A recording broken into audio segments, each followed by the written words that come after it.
Why does a country need a constitution? आखिरकार किसी देश को कॉन्स्टिट्यूशन की जरूरत क्यों होती है? तो लास्ट वीडियो में हमने ये जाना था कि भाई आखिरकार कॉन्स्टिट्यूशन क्या होता है। कॉन्स्टिट्यूशन मोटे मोटे तौर पे कहें तो ये एक रिटन डॉक्यूमेंट है जिसमें ये लिखा जाता है कि एक सोसाइटी में किस तरीके के रूल्स फॉलो किए जाएंगे, किस तरीके से रेगुलेशंस होंगे, एक सोसाइटी किस तरीके से चलनी चाहिए, उसके बारे में जो रूल्स है, रेगुलेशंस है, लॉज है, वो सब कॉन्स्टिट्यूशन में लिखे होते हैं। जैसे किसी गेम के रूल्स होते हैं, हमने फुटबॉल का एग्जांपल लिया था कि फुटबॉल में किस तरीके से अलग अलग रूल्स होते हैं। सबसे मेन तो यही है कि अगर आप फुटबॉल खेल रहे हो तो you can not use your hand while playing a football game. ठीक है, तो अगर आप फुटबॉल का खेल खेल रहे हो तो आप उसमें हाथ का इस्तेमाल नहीं करोगे, क्योंकि ये कुछ रूल्स हैं जो कि किसी गेम को गेम बनाते हैं। और एक गेम की ही तरह अलग अलग सोसाइटीज में भी रूल्स होते हैं जो कि उस सोसाइटी को वो सोसाइटी बनाते हैं। मतलब कि एक सोसाइटी को दूसरी सोसाइटी से अलग करते हैं, उसका एक अलग फीचर जो है वो हमें कॉन्स्टिट्यूशन से पता चलता है कि आखिरकार ये सोसाइटी है कैसी। तो इसके बारे में तो हमने जान लिया कि भाई कॉन्स्टिट्यूशन क्या होता है। It is a written document which contains the rules about a society, right. तो अब हम देखते हैं कि आखिरकार ये जरूरी क्यों है। अगर एक सोसाइटी में कॉन्स्टिट्यूशन नहीं होगा तो उसे क्या क्या चीजें भुगतनी पड़ सकती हैं। आखिर अगर एक सोसाइटी है उसमें कॉन्स्टिट्यूशन हम रख ही क्यों रहे हैं? अगर नहीं रखेंगे तो कुछ बिगड़ जाएगा क्या? क्या चीजें हो जाएंगी अगर हम नहीं रखेंगे? और क्या चीजों का फायदा रहेगा अगर हमारा कॉन्स्टिट्यूशन है? ये सब चीजें हम देखेंगे इसमें। Today most countries in the world have a constitution. तो अगर हम आज की बात करें तो ज्यादातर कंट्रीज के पास अपना एक कॉन्स्टिट्यूशन है। While all democratic countries are likely to have a constitution, it is not necessary that all countries that have a constitution are democratic. तो नॉर्मली हमें ये देखने मिलता है कि जितनी भी डेमोक्रेटिक कंट्रीज है ना, उनका आमतौर पे है, उनका कॉन्स्टिट्यूशन उनके पास है, उन्होंने बना रखा है। बट इसका मतलब ये नहीं है कि जितनी भी कंट्रीज उनके पास कॉन्स्टिट्यूशन है वो सभी डेमोक्रेटिक हैं। ठीक है, नॉर्मली क्या देखने मिलता है कि डेमोक्रेटिक कंट्रीज का कॉन्स्टिट्यूशन है, बट इसका मतलब हम ये नहीं मान लेंगे कि हर वो कंट्री जिसका कॉन्स्टिट्यूशन है वो डेमोक्रेटिक है। ठीक है, ये चीज को ध्यान से समझना है कि जरूरी नहीं हर वो कंट्री जिसके पास अपना कॉन्स्टिट्यूशन है वो डेमोक्रेटिक ही हो। डेमोक्रेटिक का मतलब क्या होता है? हमने क्लास 7th में पढ़ा है, 6th में पढ़ा है, जब आप छोटे छोटे बच्चे हुआ करते थे तब आपने याद किया होगा। For the people, by the people, of the people. Democracy क्या है? जो लोगों की होती है, लोगों के द्वारा बनती है। डेमोक्रेसी का मतलब है कि लोगों के पास अल्टीमेट पावर है, लोग ही अपने रिप्रेजेंटेटिव को चुनते हैं, आगे लोग ही अपने लिए डिसीजंस ले रहे हैं। और सारे मिलके क्या कर रहे हैं? अपने लिए ही डिसीजन ले रहे हैं, खुद ही जाके डिसीजन ले रहे हैं। इस तरीके से लोगों का जो हम मोटे मोटे तौर पे कहें तो पब्लिक, मतलब कि जो लोग हैं, पीपल हैं, उनके पास अल्टीमेट पावर रहती है डेमोक्रेसी। तो जरूरी नहीं है कि हर वो कंट्री जिसके पास कॉन्स्टिट्यूशन हो वो डेमोक्रेटिक हो, मतलब जनता के पास पावर हो सकता है कि कोई ऐसी कंट्री हो जो ऑटोक्रेसी वाली हो, मतलब जहां पे राजा वाला रूल चल रहा हो, जैसे तानाशाह वाला रूल चल रहा हो, और उसके पास भी अपना कॉन्स्टिट्यूशन हो। ठीक है, तो ये कंडीशन भी देखने मिल सकती है। The constitution serves several purposes. तो कॉन्स्टिट्यूशन होने के ना कई फायदे हैं।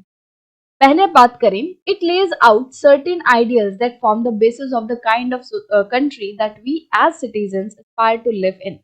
सबसे पहले तो जो कॉन्स्टिट्यूशन है वो आइडियल्स को सेट करता है, मतलब एक तरीके से एक बेस बनाता है कि हम सिटीजन्स होने के नाते किस तरीके की सोसाइटी में, किस तरीके की कंट्री में रहना चाहते हैं। ठीक है, मतलब जैसे आपका परिवार जो है वो साथ बैठा और उन्होंने सोचा कि भाई हम एक नया घर बना रहे हैं, तो किस तरीके का हमारा घर होना चाहिए, किस तरीके का वो दिखेगा, है ना, किस तरीके के उसके कलर होंगे, किस तरीके कितने उसमें रूम होंगे, इस तरीके से आप डिस्कस करते हो कि भाई हमारा घर कैसा होना चाहिए, है ना। इसी तरीके से जो कॉन्स्टिट्यूशन है वो ये बताता है कि हम एज सिटीजन्स किस तरीके के देश में रहना चाहते हैं, हमारा देश दिखेगा कैसे, क्या क्या उनके फीचर्स होंगे उस देश के, राइट। और put another way, a constitution tell us what the fundamental nature of our society is. और दूसरे तरीके से बोलें तो एक कॉन्स्टिट्यूशन हमें ये बताता है कि एक सोसाइटी का फंडामेंटल नेचर क्या है, मतलब कि ये सोसाइटी किस तरीके की है, इस सोसाइटी के क्या क्या फीचर है। जैसे अगर आप बहुत ही नॉर्मल बेसिक एग्जांपल लूं, का कॉन्स्टिट्यूशन से उतना नहीं है रिलेशन, बट हाँ आपको एग्जांपल से समझ आएगा कि फंडामेंटल नेचर का मतलब क्या है। मान लो जैसे इंडिया है। अब इंडिया में क्या होता है कि कल्चर है कि हमारी जो पूरी फैमिलीज हैं वो एक साथ रहती हैं, मतलब कि पूरे फैमिली मेंबर्स एक साथ मिलके रहते हैं, बच्चे बड़े होने तक भी अपने मम्मी पापा के ही साथ रहते हैं, मतलब अपने मम्मी पापा के साथ उनकी देखभाल करते हैं, उनके साथ रहते हैं। वहीं अगर हम दूसरे देश में देखें, अमेरिका वगैरह में, तो वहाँ पे ये सिस्टम नहीं है। वहाँ पे फैमिली मेंबर्स जो है इतना साथ में नहीं रहते। जैसे ही बच्चे बड़े होते हैं वो फिर बाहर चले जाते हैं, वो अपने आप अपना खाना कमाना वो देखने लगते हैं। तो हम कहें इंडियन सोसाइटी कैसी है, तो हमें देखने मिलेगा कि यहाँ पे लोग साथ में ज्यादा रहते हैं, फैमिली साथ में रहती है। वहीं हम अमेरिकन सोसाइटी देखें तो उसकी क्या इमेज बनती है दिमाग में कि नहीं, वहां पे लोग साथ में इतना नहीं रहते, वहां लोग अलग अलग रहते हैं। तो इस तरीके से सोसाइटी का नेचर पता चल रहा है हमें। सोसाइटी के, इंडियन सोसाइटी के बारे में सोचो तो क्या इमेज बन रही है, क्या फीचर्स हमें उभर के आ रहे हैं कि अच्छा इंडियन सोसाइटी ऐसी है और अमेरिकन ऐसी है। तो इस तरीके से ये जो हमारा कॉन्स्टिट्यूशन है वो बताता है कि कोई सोसाइटी कैसी है। A country is usually made up of different communities of people who share certain beliefs but may not necessarily agree on all issues. तो एक कंट्री नॉर्मली क्या होता है कि अलग अलग कम्युनिटीज से मिलकर बनती है। ऐसा हमें बहुत ही कम देखने मिलेगा। वैसे होता है कि मतलब प्रैक्टिकली ऐसा पॉसिबल नहीं है कि किसी एक कंट्री में सिर्फ और सिर्फ एक ही तरह के लोग हैं, ऐसा नहीं होता। अरे और भी चीजें छोड़ो, धर्म छोड़ दो, जाति वगैरह छोड़ दो, मेल और फीमेल तो रहेंगे, ये डिफरेंस तो रहेगा ही। बच्चे बूढ़े तो रहेंगे, ये डिफरेंस तो रहेगा ही। मतलब कि कोई भी जो देश है उसमें अलग अलग तरीके के लोग होते हैं, अलग अलग तरीके के लोगों से मिलकर कोई भी देश बनता है। ठीक है, अब वो अलग अलग तरीके के लोग हो सकता है on the basis of religion हम देखें तो हो सकता है एक देश में बहुत सारे रिलीजन हो, रेस के बेसिस पे अलग हो सकता है, लोगों में जो कलर होता है वो अलग होगा और उसके बेसिस पे भी हमें सोसाइटी में बहुत सारी टेंशन्स देखने मिलती हैं। इस तरीके से एक सोसाइटी में अलग अलग तरीके के लोग होते हैं, है ना। कोई किसी कल्चर का है, कोई किसी चीज को प्रेफर करता है, किसी की सोच अलग है। इस तरीके से अलग अलग लोग होते हैं और जिनके कुछ सर्टेन बिलीव्स होते हैं, कुछ चीजों पे वो कुछ चीजों को वो मानते हैं, सारे मिलके मानते हैं। बट जरूरी नहीं है कि एक देश में रहने वाले लोग हर चीज पे एक साथ सहमत हों, जरूरी नहीं है, क्योंकि वो अलग अलग कम्युनिटीज के लोग हैं। कुछ बातों पे हो सकता है कि सब मिलके एकजुट होकर हमें हाँ मिलाएं कि हाँ ठीक है हम इस बात पे एग्री करते हैं। But it is not compulsory, it is not necessary कि जो अलग अलग कम्युनिटीज हैं एक देश में रहने वाली वो हर बात पे जो है सहमत होंगी। बहुत सारे ऐसे इश्यूज होंगे जिसपे वो एग्री नहीं करेंगी एक दूसरे से। A constitution helps serve as a set of rules and principles that all persons in a country can agree upon as the basis of the way in which they want the country to be governed. अब देखो अलग अलग जो है मत हैं लोगों की सोच में डिफरेंस है, कुछ इश्यूज पे लोग आपस में सहमति नहीं बना पा रहे हैं। तो इसके बीच में क्या होता है, कॉन्स्टिट्यूशन एक इंपॉर्टेंट रोल प्ले करता है। क्या इंपॉर्टेंट रोल प्ले करता है कि कॉन्स्टिट्यूशन क्या करता है, कुछ सेट ऑफ रूल्स स्टैब्लिश करता है कि भाई ये रूल्स और प्रिंसिपल्स वो स्टैब्लिश करता है जो कि सारे लोगों को फॉलो करने हैं। उन रूल्स एंड रेगुलेशंस पे सब लोग एग्री करते हैं। इस बात पे वो एग्री करते हैं कि हाँ हमारा जो देश होने वाला है वो इस तरीके से चलाया जाएगा। ठीक है, तो मतलब लोगों के बीच में मान लो मतभेद हो रहे थे, कुछ लोग कोई बात कह रहे थे, कुछ लोग कोई बात कह रहे थे। तो कुछ लोगों ने मिलकर क्या किया, एक बीच का रास्ता निकालने की कोशिश की और कॉन्स्टिट्यूशन में उस चीज को लिख दिया कि भाई अगर ये इशू होगा तो इस इशू को इस पर्टिकुलर वे से सॉल्व किया जाएगा, जो कि कॉन्स्टिट्यूशन में अब लिख दिया गया है कि ये रूल है किसी भी काम को करने का। ठीक है, अब क्या होगा कि कोई भी जो पर्सन है इस देश में रहने वाला उसको वही सिस्टम फॉलो करना होगा, उसको कॉन्स्टिट्यूशन में लिखी हुई बात को मानना होगा। इससे क्या होगा कि जो टेंशन है कि भाई मैं तुमसे सहमत नहीं करता, मैं तुम्हारे खिलाफ हूं या मेरे को तुम्हारी बात अच्छी नहीं लगी, इस चीज से हम बच सकते हैं। हम अपने कॉन्स्टिट्यूशन को सबसे ज्यादा इज्जत दे रहे हैं, सबसे ऊपर रखते हैं और हमारा कॉन्स्टिट्यूशन जो भी कहता है हम उसको मानते हैं। तो इस वजह से क्या है कि जो डिफरेंसेस हैं हमारी ओपिनियंस में, इश्यूज जो आते हैं उसको सॉल्व किया जा सकता है कि ठीक है ना तेरी ना मेरी, जो कॉन्स्टिट्यूशन लिख कह रहा है उसकी मानेंगे। ठीक है, तो कॉन्स्टिट्यूशन क्या बताता है कि किस तरीके से हमारा देश चलेगा, वो रूल्स वो प्रिंसिपल्स जो है वो सेट किए जाते हैं और इस पे लोग जो है वो एग्री करते हैं। This includes not only the type of government but also an agreement on certain ideals that they all believe the country should uphold. अब जो आइडियल्स प्रिंसिपल्स कॉन्स्टिट्यूशन में लिखे हुए हैं वो सिर्फ और सिर्फ गवर्नमेंट से ही रिलेटेड नहीं होते कि एक देश में इस तरीके से सरकार चलने वाली है। ये बात तो लिखी होती है कॉन्स्टिट्यूशन में, बट इसके अलावा भी बहुत सारी चीजें होती हैं जो कॉन्स्टिट्यूशन में होती हैं, जैसे कि कुछ आइडियल्स।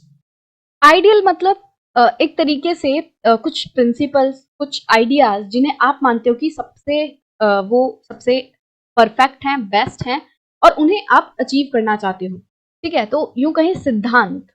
तो किस तरीके की गवर्नमेंट जो है हमारे देश में होने वाली है, ये तो कॉन्स्टिट्यूशन बताता है। साथ ही साथ कॉन्स्टिट्यूशन ये भी बताता है कि किस तरीके के सिद्धांत हमारी जो कंट्री है वो फॉलो करेगी।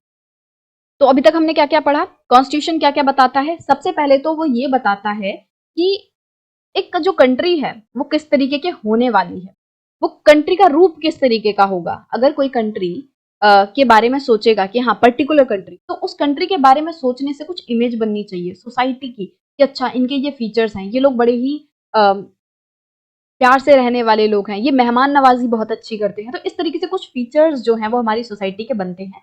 तो ये कॉन्स्टिट्यूशन उन फीचर्स को बताता है। दूसरा क्या करता है कॉन्स्टिट्यूशन कि अगर हमारे देश में अलग अलग कम्युनिटीज रह रही हैं और जाहिर सी बात है उन कम्युनिटीज के बीच में मतभेद होगा, तो उन मतभेदों के ऊपर एक तरीके से उसका सॉल्यूशन लाने के लिए कॉन्स्टिट्यूशन क्या करता है, कुछ रूल्स कुछ प्रिंसिपल्स लिख देता है जो कि सबको मानने होते हैं। और गवर्नमेंट बताने के साथ साथ कि किस तरीके की गवर्नमेंट चलेगी, उसके साथ साथ जो कॉन्स्टिट्यूशन है वो आइडियाज सिद्धांत भी बताता है कि हाँ इस कंट्री के ये सिद्धांत है, इन पे ये फर्मली बिलीव करता है कि हमारा देश इस बात पे पूरी तरीके से मानता है, इन आइडियल्स पे वो बिलीव करता है। तो इस तरीके की चीजें जो है हमारा कॉन्स्टिट्यूशन बताता है। तो जो भी अभी तक हमने पढ़ा कि कॉन्स्टिट्यूशन क्या क्या बताता है, इसको अब हम कुछ एग्जाम्पल्स के मदद से पढ़ेंगे। Let us try and understand what we mean by this through two contrasting situations in the recent history of Nepal, a country that borders India on the north. तो जो भी हमने पढ़ा उसको हम नेपाल जो कंट्री है उसके हिस्ट्री की मदद से पढ़ेंगे कि अभी हाल ही में, मतलब इतना भी पासी वाला टाइम नहीं है, बट हाँ कि नेपाल का एग्जाम्पल लेके हम ये चीज समझेंगे कि कॉन्स्टिट्यूशन क्या रोल प्ले करता है। तो जो नेपाल है, सबसे पहले तो इसमें लिखा है ना कि इंडिया के नॉर्दर्न जो बॉर्डर है वहां पे ये आता है। तो ये है हमारी प्यारी कंट्री इंडिया और नेपाल है यहाँ पे। तो नेपाल जो है इंडिया के साथ काफी बड़ा बॉर्डर जो है शेयर करता है, टच करता है, right. Until recently Nepal was a monarchy. तो नेपाल जो है वो काफी लंबे समय तक एक मोनार्की रहा है। मोनार्की मतलब एक ऐसा देश जो कि राजा के द्वारा चलाया जा रहा है, जहां पे डेमोक्रेसी नहीं है। ठीक है, सारी पावर जो है किसके पास है, एक पर्सन के पास है जिसे हम राजा कह रहे हैं, मोनार्क कह रहे हैं। तो नेपाल में जो डेमोक्रेसी है वो काफी बाद में आई है। ठीक है, उससे पहले यहाँ पे राजा वाला जो सिस्टम है वो चलता था। The previous constitution of Nepal, which had been adopted in 1990, reflected the fact that the final authority rested with the king. तो अभी वाला जो कॉन्स्टिट्यूशन है नेपाल का, उससे पहले का जो कॉन्स्टिट्यूशन था जो कि 1990 में अडॉप्ट किया गया था, इस वाले कॉन्स्टिट्यूशन में क्या लिखा हुआ था कि जो फाइनल अथॉरिटी है, मतलब कि हाईएस्ट पावर जो है वो किसके पास है, किंग के पास है, राजा के पास है। कि मतलब अगर आपको कोई भी डिसीजन लेना है तो बात किसकी मानी जाएगी, राजा की मानी जाएगी। फाइनल अथॉरिटी है, जो राजा ने कह दिया दैट इज फाइनल। तो ऐसा उनका कॉन्स्टिट्यूशन कहता था। A people's movement in Nepal fought for several decades to establish democracy, and in 2006 they finally succeeded in putting an end to the powers of the king. तो नेपाल में people's movement चली, मतलब कि लोगों ने आंदोलन किया काफी डेकेड्स तक, मतलब कि काफी दशकों तक उन लोगों ने लड़ाई लड़ी ताकि नेपाल में डेमोक्रेसी को स्टैब्लिश किया जा सके, राजा का जो रूल है उसे खत्म किया जा सके। और लोगों की ये जो मेहनत है, लोगों का ये जो संघर्ष है वो अल्टीमेटली रंग भी लाया। और 2006 में फाइनली क्या हुआ कि जो राजा है उसको गद्दी से हटा दिया गया और डेमोक्रेसी जो है वो स्टैब्लिश कर दी गई। The people had to write a new constitution to establish Nepal as a democracy. अब देखो पूरी सोसाइटी का स्ट्रक्चर ही चेंज हो गया। पहले नेपाल क्या था, एक मोनार्क के द्वारा कंट्रोल करने वाली एक कंट्री थी, कि मतलब एक ऐसी कंट्री थी जिसमें राजा जो है वो देश को संभालेगा। तो पूरी सोसाइटी का नेचर है ये, मतलब कि नेपाल मतलब क्या, मोनार्की। बट अब क्या हुआ, ये जो सिस्टम है ये पूरा चेंज हो गया, एकदम उल्टा हो गया कि अब राजा रजवाड़े हट गए, कौन है, अब डेमोक्रेसी है, अब लोगों की जो है वो ताकत देश को चलाएगी।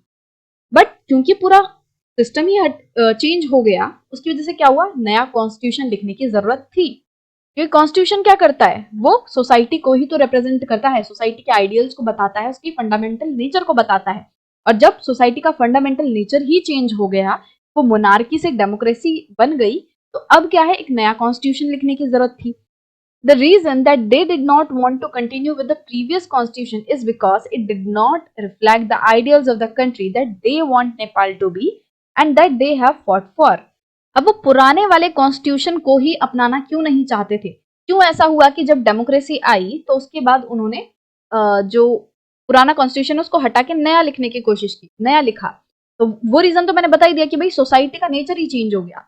अब हुआ क्या कि वो कॉन्स्टिट्यूशन इसलिए नया लिखना चाहते थे क्योंकि जो पुराना कॉन्स्टिट्यूशन है वो उनके आइडियल्स को रिफ्लेक्ट करता ही नहीं है। जिस तरीके का वो नेपाल चाहते हैं, जिस तरीके की कंट्री वो नेपाल को देखना चाहते हैं, उस तरीके के फीचर्स पुराने वाले कॉन्स्टिट्यूशन में नहीं लिखे थे। वही कि जो सोसाइटी का नेचर है वो कॉन्स्टिट्यूशन अच्छे से नहीं बताता था पुराना वाला, इसीलिए जरूरी उन लोगों ने समझा कि नया कॉन्स्टिट्यूशन लिखने की जरूरत है और वो जो नया कॉन्स्टिट्यूशन है वो हमारे नए नेपाल को रिप्रेजेंट करेगा, हमारे आइडियल्स को रिप्रेजेंट करेगा कि हम नेपाल को कैसी कंट्री देखना चाहते हैं।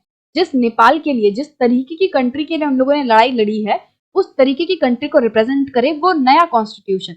So that's why they decided to write a new constitution.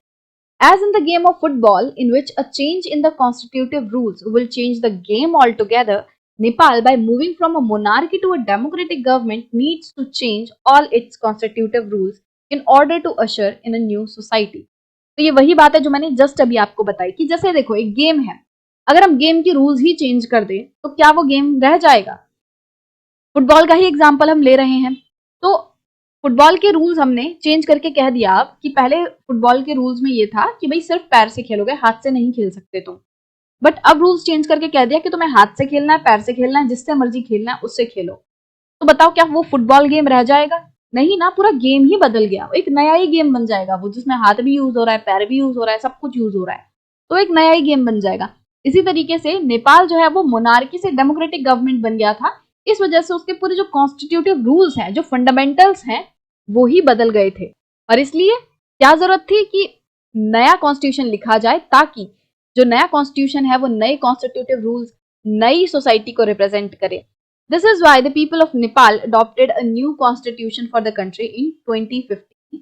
और कॉन्स्टिट्यूशन को लिखने में टाइम लगता है भाई, वो डेमोक्रेसी तो 2006 में बन गई, बट 2015 में क्या हुआ, उन्होंने फिर अपना नया कॉन्स्टिट्यूशन अडॉप्ट किया।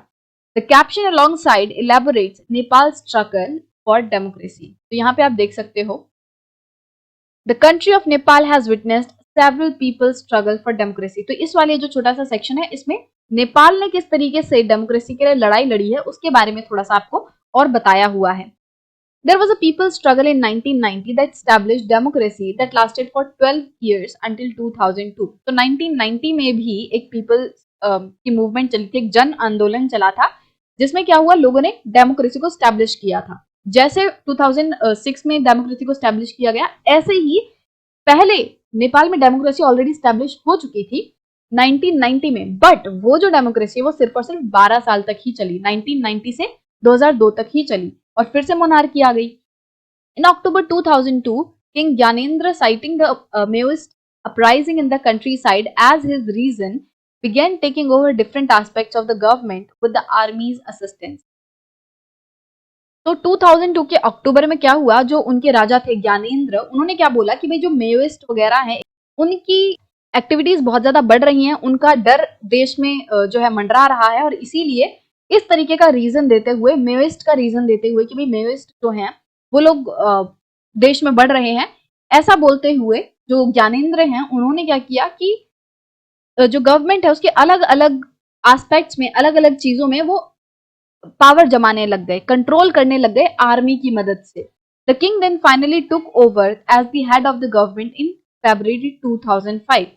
और फाइनली क्या हुआ, जो किंग है उन्होंने 2005 में सब कुछ हथिया लिया और वो गवर्नमेंट के हेड बन गए, मतलब फिर से राजा बन गए। In November 2005 the Maoist joined other political parties to sign a 12 point agreement. और नवंबर में क्या हुआ 2005 के कि जो मेओइस्ट वगैरह हैं उन्होंने दूसरी पॉलिटिकल पार्टीज के साथ हाथ मिला लिया और एक 12 पॉइंट्स का एग्रीमेंट लिखा। This agreement signal to the larger public and eminent return to democracy and peace. और ये 12 पॉइंट्स में क्या लिखा था कि जो डेमोक्रेसी है वो वापस आनी चाहिए, इन 2006 the people's movement for democracy began gaining immense force. और 2006 में क्या हुआ, जो लोगों की मूवमेंट है, लोगों का आंदोलन है डेमोक्रेसी के लिए, वो और ज्यादा पावरफुल होने लग गया। It repeatedly refused the small concessions that the king made, and finally, in April 2006, the king resorted the third parliament and asked all the political parties to form a government. तो जो king है वो लगातार छोटी मोटी जो है concession दे रहे थे कि ठीक है, अरे डेमोक्रेसी रहने दो, हम तुम्हें ये चीजें दे देंगे, हम तुम्हें ये फायदे दे देंगे, बट किंग ही रहने दो, मतलब किंग सिस्टम ही रहने दो, तुम ज्यादा डेमोक्रेसी पे फोकस मत करो, इसके लिए आंदोलन मत करो, हम तुम्हें ये चीजें फायदे में देंगे। बट लोगों ने क्या किया, इन छोटे छोटे कंसेशंस को, इन छोटे छोटे लालचों को ठुकरा दिया, और फाइनली अप्रैल 2006 में वो जो किंग थे ज्ञानेंद्र, उन्होंने क्या बोला अलग अलग पॉलिटिकल पार्टीज को कि तुम सब मिलके एक गवर्नमेंट बना लो। इन 2008 Nepal became a democracy after abolishing the monarchy. और 2008 में जो नेपाल है वो पूरे तरीके से एक डेमोक्रेटिक कंट्री बना और मोनार्की को हटा दिया गया।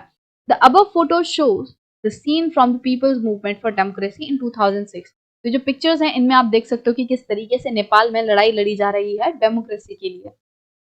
तो इस वीडियो में हमने पहले रीजन के बारे में डिस्कस किया कि एक जो कॉन्स्टिट्यूशन है वो क्यों जरूरी है, सोसाइटी को किस तरीके से कॉन्स्टिट्यूशन जो है वो रिप्रेजेंट करता है, कि सोसाइटी के आइडियल्स क्या हैं, किस तरीके के देश को जनता देखना चाहती है, किस तरीके के देश में वो रहना चाहती है, क्या उसके आइडियल्स होंगे, क्या उसके सिद्धांत होंगे, प्रिंसिपल्स होंगे। ऐसे देश को कॉन्स्टिट्यूशन जो है रिप्रेजेंट करता है कि भाई ये जो देश है, जिस देश का वो कॉन्स्टिट्यूशन बनाया जा रहा है, उस देश के मेन फीचर्स क्या हैं, क्या वो सोसाइटी किस तरीके की है, ये सब चीजें कॉन्स्टिट्यूशन बताता है। अब नेक्स्ट वीडियो में हम एक और रीजन पढ़ेंगे, एक और फीचर पढ़ेंगे कि जो कॉन्स्टिट्यूशन है वो किस लिए जरूरी है, किस लिए जो कंट्रीज हैं वो कॉन्स्टिट्यूशन रखती हैं। तो ये हमारा एक रीजन था। अब आने वाले वीडियोज में हम इसी तरीके से और थोड़े रीजन पढ़ेंगे कि आखिरकार कॉन्स्टिट्यूशन सोसाइटी के लिए क्यों जरूरी है।